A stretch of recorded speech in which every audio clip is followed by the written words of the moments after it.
সম্মানিত ভিউয়ার্স, আমরা অনেক কষ্টার্জিত এই যে আমাদের চশমা, এই যে রংপুরের যে ক্রিকেট গার্ডেন কোন আছে, এই এতে আমরা ঢুকফাত ধরি, আমার চশমা গেছে ভাঙ্গি।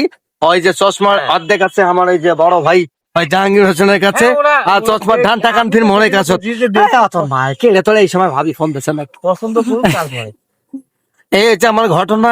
এই চশমা হচ্ছে আমার শখের চশমা খান। এই চশমা খান যে ভাঙি গেল, আমি আর কোনো শুটিং মানে এই চশমা যে করতে পাবো না।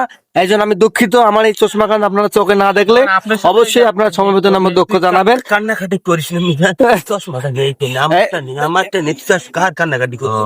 এখান চশমা তো দেখুন তো জাহাঙ্গীর ভাই, ওটা বাপরে বাপ একেবারে মনন পাহাড়, একটা আমার চোখ তিনটা করে দেখা যায়। এই চশমা চকর ধোয়া, ওই মানে হচ্ছে ওই ছাগল দেখাবি বকরি, আর বকরি দেখাবি ছাগল। এখন পাওয়া অতন ভাই টাচ করেন তো চশমাটা,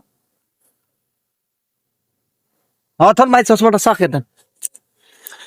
ওরে একটা হুজুরে খেড়াম বোর্ড হয়ে গেছে অতন ভাই আমার। হ্যাঁ, এটা হচ্ছে এই চশমা।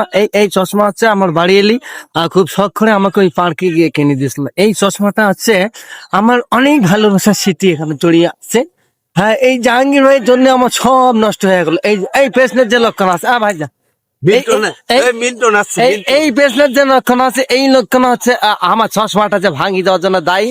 তো সম্মানিত গাইজ, এই চশমা পরে হয়তো বা আর কোনো ভিডিও নাও আসতে পারে, এর জন্য আমি খুব সরি এবং দুঃখিত, আমাকে ক্ষমা করে দিন।